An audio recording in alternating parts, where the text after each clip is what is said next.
Ike Jones joins the show to talk about Auburn's big matchup this weekend in Norman, Oklahoma versus Sooners.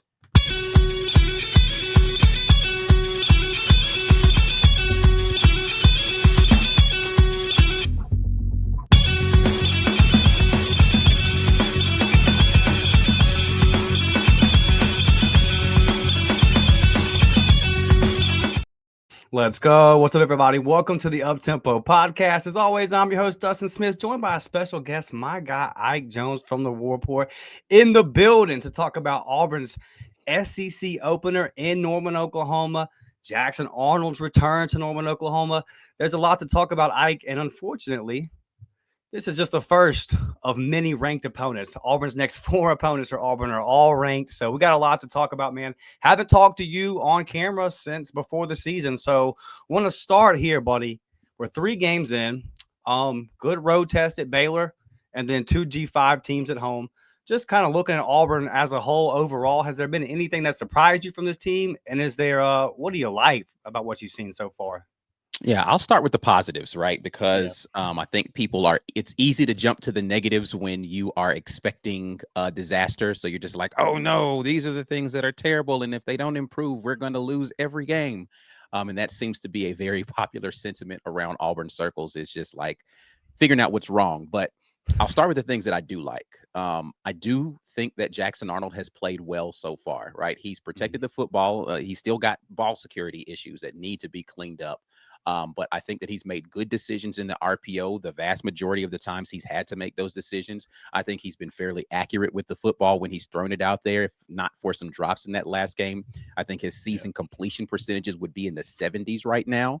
I think that the play calling has been very much a take what the defense gives you type of thing, which is something that makes complete sense to me and something I wish they had done the first 2 So we seasons asked for under that. Freeze. We asked for that. And I think that the run game has looked good as well as the run defense. Surprisingly, you ask about surprises. My surprises are all the negatives, and it's the things that I thought not if you asked me, because nobody asked me, and I explicitly told you before the season where the strengths of this Auburn football team were going to be, do not seem to be the strengths of this team.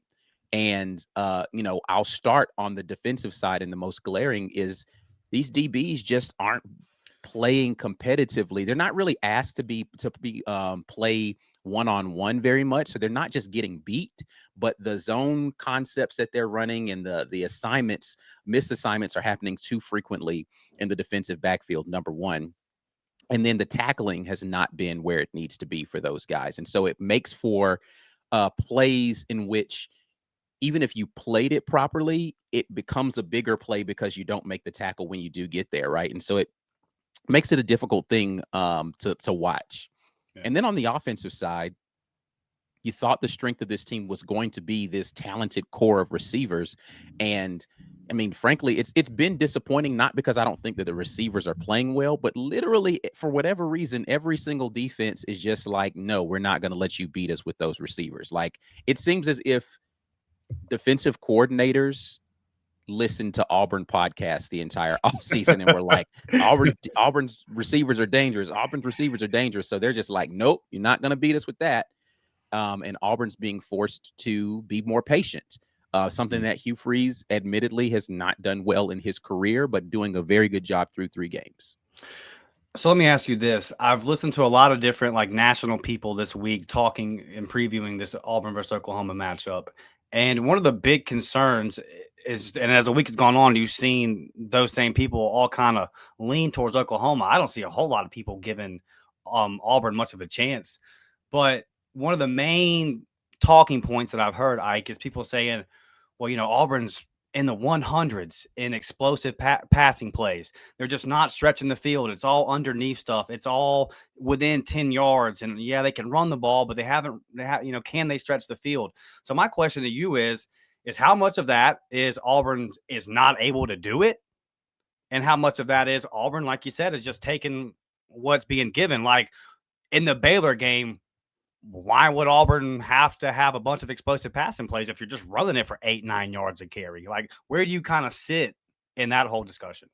Yeah, I mean, I'm definitely on the side of why, if they're not forcing you to, and if they're explicitly trying, like, fine, we'll be patient, and it's good to allow your quarterback to go through processes and reads a little bit earlier in the season as well, so he's not just taking a bunch of chunk plays just because he can. And let's be clear, when they attempted to make them, Jackson Arnold made great throws on all of those, right? Like, it's not as like Yeah. I can only think of one deep shot that he took, and it was a post route to Malcolm Simmons in the Ball State game, and he underthrew it by about 5 yards. If he throws that over the top, Malcolm Simmons has both of the guys he was double covered by beat. So, again, I don't think it's an inability to do it. I think that defenses have just said, nope, you're not going to get the explosive plays. And I find that a little disingenuous to say Auburn can't be good because they're not getting explosive plays, as if it wasn't the exact opposite last year. And Auburn was like top 15 in the country in explosive plays Right. It in didn't matter. losing games, right? Listen, win the football game however you need to win the football game, and show me a defense that's challenged Auburn to be explosive and Auburn hasn't taken advantage of, and then we'll panic about whether or not they can do it. A lot better in the red zone this year. Kind of what are you seeing on film that the difference is there? I mean, I think the biggest, absolute biggest difference is two players specifically. It is Eric Singleton Jr., it's Jackson Arnold. Okay. Because of Eric Singleton's speed on what they're doing with that jet motion and how they're manipulating linebackers and safeties, it's allowing Jackson Arnold to be downhill as a runner in the red zone, and finding the angles and he has a different kind of athleticism than Peyton Thorne did. Peyton Thorne, an athletic quarterback, Jackson Arnold just got a different kind of gear, right? And so Yeah. when you have the guy who threatens with speed in the way Eric Singleton does, and a quarterback who's more athletic, it opens your playbook to do more things in that confined space where being able to move people side to side matters more when you don't have to have the vertical nature of trying to threaten them in that way. They can still threaten horizontally, and they're finding good ways to do that. Yeah, the one thing, and I watched the Oklahoma Alabama game last year. I watched it when it happened. And then I went back and watched it over the summer to kind of try to get a vibe on what we were getting. And I guess I should have seen it then, but there's just a different gear to Jackson than I even Yeah. knew that he had. And the one thing that I've really seen over these last couple of weeks that's really encouraging for me is, man, if it's 3rd and 4 and we need 4 yards, and Jackson has to put a shoulder down to make sure that Auburn's going to get those four, he'll Yeah. do it. And I just think it brings a different mindset to this team. So looking forward to this Oklahoma matchup. The big storyline is obviously, Jackson Arnold coming back to Oklahoma, all in all of that. Me personally, am I off on like kind of not really subscribing to that being a big deal? Like Hugh was asked about it, but my take, Ike, has just been simply one, it's a new day and age. There's the portal. So like there's a lot of player movement all the time. This is going to become more and more normal. And two, like we were at SEC Media Days together. It was overwhelmingly positive, the things that came out of Oklahoma, Yeah. like saying, hey, they basically said it wasn't Jackson's fault. It was our fault. And they all kind of wished him well. So, I know that, every fan base has its trolls that get in there and do all that.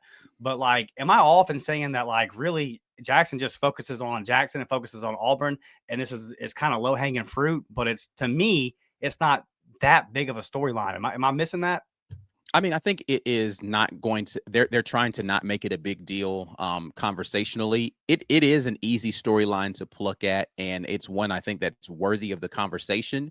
And I don't know that you're going to be able to determine how much this matters until you see the emotion on the field, from either team, and then the post game emotion that would ensue after that, Mm, right? Like, it's easy to downplay it before you get out there on the field, and then you start feeling all of that, and then maybe somebody who used to be in the same locker room with you starts chirping a little bit on the field, and then it becomes, oh, all right, right, right. okay, so we see what I'm saying. So I like the fact that they're not making too much of it in advance, and but the reality is your emotions are going to become what they are, and it's, can you fight those emotions back to remain calm, and we'll find that out really quickly, I think, in this game, who's got emotional stability. Yeah. Um, and I think, I said this, I was talking to somebody else. I think the bigger danger may be the other people in this game not named Jackson Arnold.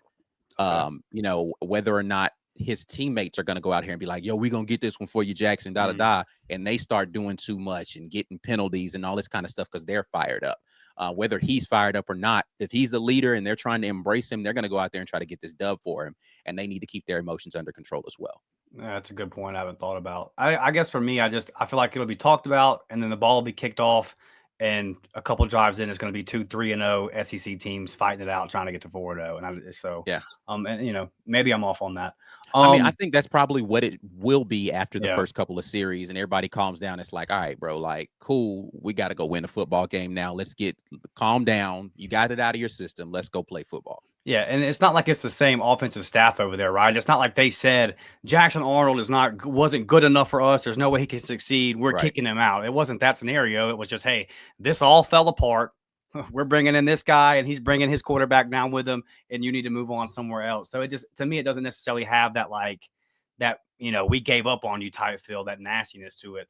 But looking ahead to the game itself, I'm anticipating a rock fight. I've said all week, race to 24 type game. What say you?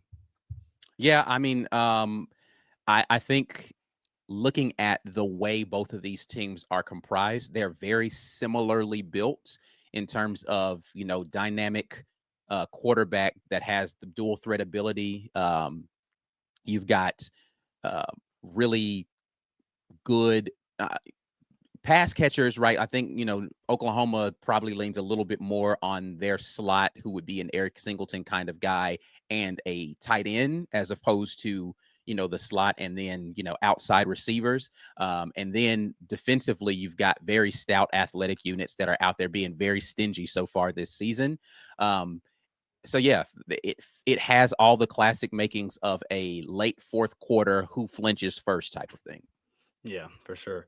So I mentioned there in the opener, Auburn has 4 straight games versus AP ranked top 25 opponents.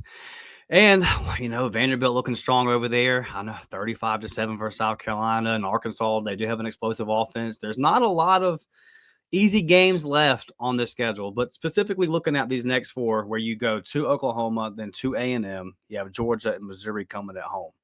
Is there a record that you're looking at and you're saying like Auburn has to come out 1-3, 2-2? How are you feeling about this 4-game stretch? 2 away and then 2 big ones at home as well.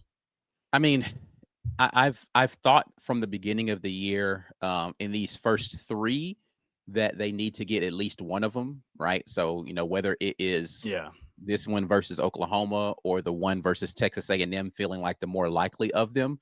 But listen, Georgia at home, I haven't written Auburn off as not able to go ahead and get that one.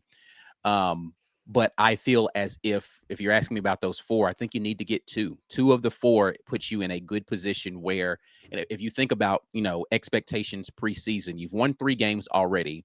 If in those next 4 you get 2, you're already at 5, and you've got what you assume to be a layup in Mercer on the back half of the season to get you to 6 and bowl eligible. Now, to meet expectations, you have to at least beat 2 of those remaining SEC plays, which is Arkansas, Kentucky, Vanderbilt, and Alabama. You can likely get 2 to 3 of those to get you to 7, 8, 9 wins, right? And Yeah. so if you go 2-2 in this stretch, you put yourself in the position where 9 wins is attainable. 10 wins is actually still a possibility as well. There's one thing before I let you go that I wanted to talk to you about. I've listened to you. I believe it was on the Sunday show, but the weekend tailgate. But something that you said that I've really been trying to. I got a couple people that are close to me in my life that just think we're going to get smacked Saturday.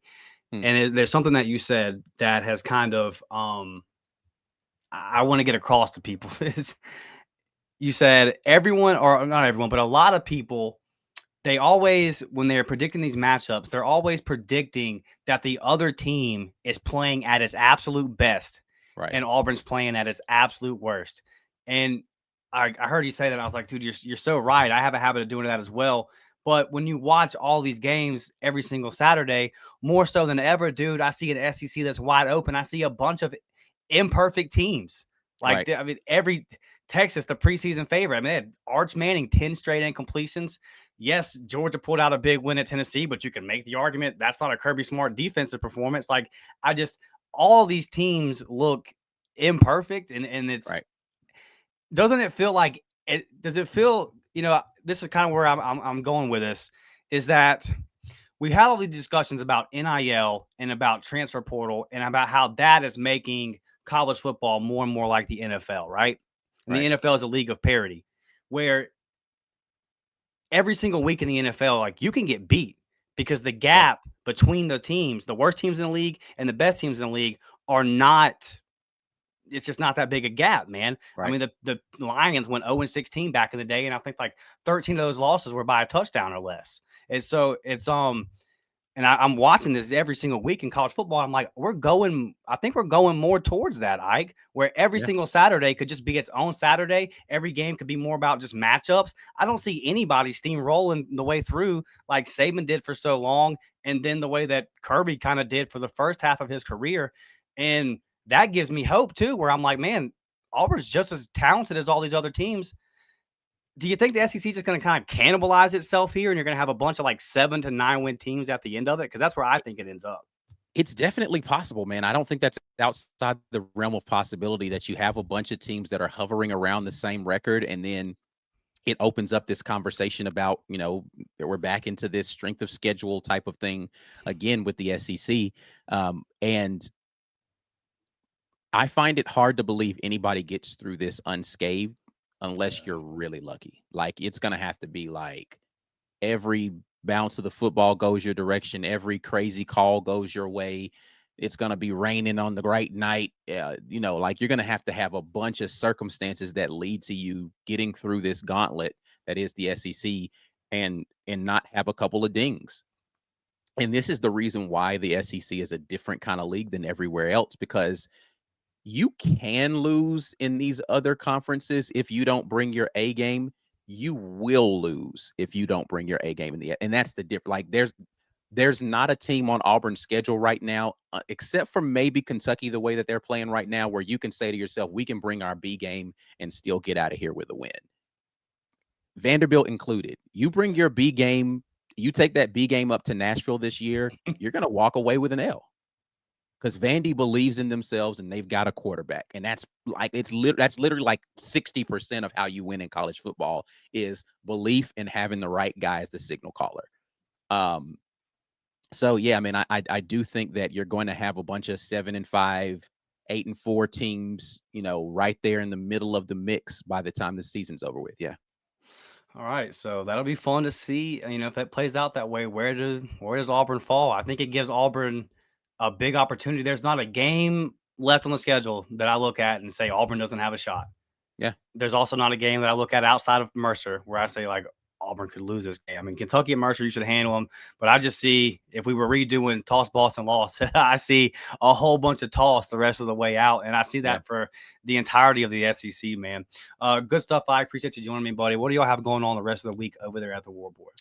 A lot of content, man. More film coming out, more conversations with different people in the Oklahoma sphere. We definitely, as we get into SEC play, really want to try to get the voices from the people who cover those teams more intently than we do, to educate everybody about what they should expect from those teams, and maybe even talk a little junk. It's fine. It's what we're here for.